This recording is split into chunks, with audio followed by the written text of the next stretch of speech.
Hello and welcome to The Voice of Iron, and in this session, we'll be reading Dreams of Rain, Tape 6. I was let go early tonight. Sort of. I mentioned earlier that I sent in my resignation to the scrapyard, 2 weeks' notice to be exact, but it's only been a week since I sent that message. To my surprise, I got a call today, just as I was preparing to head out to one of my last shifts. The caller ID registered that it came from level 40, so of course I picked it up immediately, and surprisingly, found myself speaking to Bill. "Kitt, you there?" he asked, sounding a bit different than usual. "Hey Bill, I was just getting ready to head out to work. What's up?" I replied, grabbing my boots and slipping them on as I set the house phone to speaker. "Actually, Kitt, you don't have to do that. In fact, it's probably best you don't come to work. We've already got a replacement in."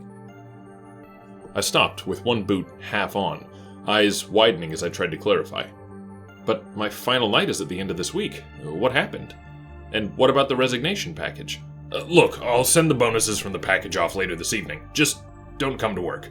You quit, it's fine, we've got your shifts covered, just enjoy your newfound freedom. And go on that vacation you've always talked about.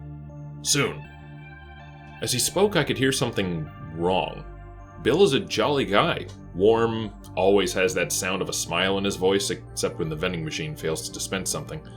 But today, he sounded nervous? It wasn't normal, that's for sure. "Bill, you okay?" I asked, concerned. "Want to talk about this over lunch or something?" I offered, my own voice softening to indicate no ill will. His response, however, was quite swift. Kid, I got a lot of paperwork here, and we have to process a new rec. I gotta go, but, enjoy that vacation of yours. Take it. You earned it." Just like that, the line was dead. He'd hung up, and I couldn't help but feel that I'd hurt him somehow. It was very uncharacteristic of Bill to be so rushed. He had this philosophy that if you rush in life, you die faster. So him being so inclined to get on the paperwork and his urgency that I take my vacation quickly unsettled me. Maybe he just wants to avoid confrontation? I asked myself, just leading to another sigh of guilt. He'd always been so understanding when I spoke about seeing the galaxy, but I suppose we both expected me to have been working there a lot longer.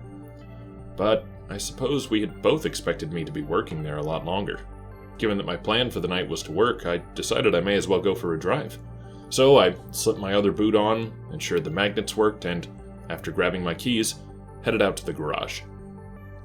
At this point, my work was just about done on Blue One. I'd even had time to spray the drive in the same stellar blue paint as her hull, so while it may have still looked like a box sticking onto the back of an otherwise smooth Astro car, it matched her style perfectly. I picked up a few more spare tools and dropped them into my toolbox, taking them with me as I stepped into Blue One's cockpit. Normally, I leave the tools in the garage, but I intended to spend the rest of the week packing everything I'd need for a trip and stowing it in Blue One's backseat/storage compartment. And, more due to serendipity than planning, this toolbox would become the first of that packing completed. After reaching back and securing it under the rear driver's side seat, I secured my harness and shut the door, hearing her airlock hiss, and got comfortable. Engine on, main power on, oxygen on, all systems green. Music tape playing.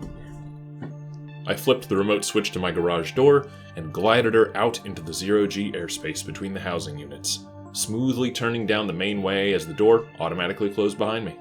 I passed by a few dozen decorated lawns, some housing units leaving their garages open. I saw one or two people going for magnet jogs about the walkways, each of them seemingly oblivious to the world around them. As I got close to the entrance, I called the control booth, as was procedure. "Attention, Sunset Station, this is Blue One requesting departure." After a moment hovering by the door, the controller's voice came on, a new one, youngish sounding, as she replied, "Roger, Blue One, please stand by." The delay was much greater than usual, and it felt very odd. I was almost getting a little paranoid, like I was being scanned. Maybe I was, though for what reason I'm not sure. Maybe the newbie's just trying too hard, I thought to myself to ease my nerves. Sure enough, a minute later the inner airlock began to open. "Blue One, you're cleared to exit. Have a nice night," the controller responded as the radio went dead. I flew out onto the star lane, adjusting my maneuvering thrusters to swing around towards the slipstream, back behind Sunset Station. I looked around at the stars above, as my flight took me a fair distance away from most of the obstructive buildings and ships. I could see the colony proper in the distance, the great pyramid looming behind it, and all of it lit against the backdrop of that enormous blue Argon nebula.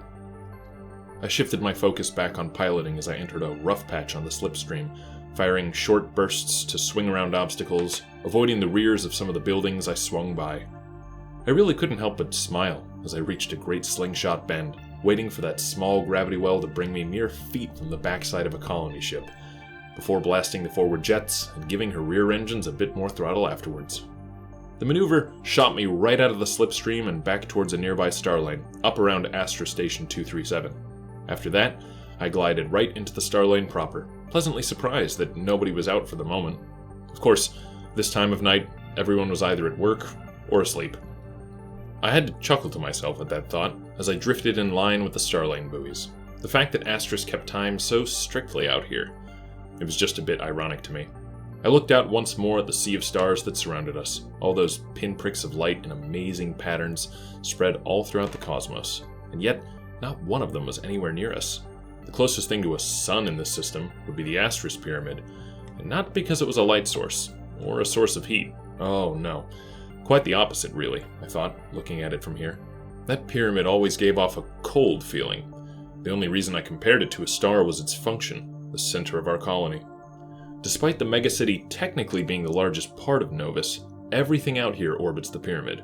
The megacity proper, and all the little sub-communities like the one my housing station was located in, they all orbit the pyramid. Some days I think about how everything should reasonably be orbiting the city, but I suppose nothing about this colony was quite natural anyway. The city lights in the distance were bright, so many hues and patterns of lighting piercing the heavens all around it. I wondered how many of the stars I liked to look at each night were real, and how many of them were lively, bright cities like this one.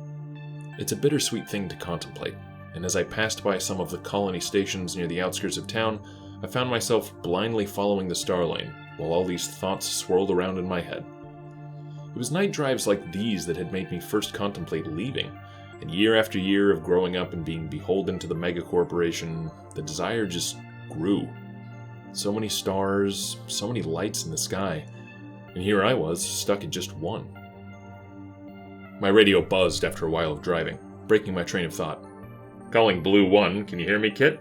Mark's voice crackled in, and sure enough, there was another Astro car coming up not far behind. "I hear you, Mark. What's up?" I replied, firing a microburst of the retros to let him catch up.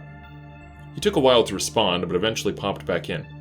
I thought you'd be driving out here. Wanted to talk a bit. You got a few minutes?" That was odd. I thought I'd told him I would be at work tonight. Casting aside my doubt, however, I wasn't about to turn away a close friend. "Sure, man. How can I help?" "Actually, not radio chat. I meant maybe at your place," he requested, as his security patrol car pulled up, resting in off-duty mode, the logos of the agency deactivated for now. "Oh, well, sure. Was just going out for a drive anyway," I replied, swinging around towards home.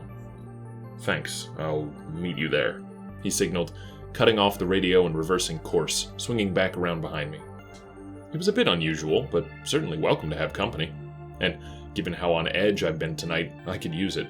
So we headed for home, leaving the pensiveness of the night drive behind and the pyramid to my tail.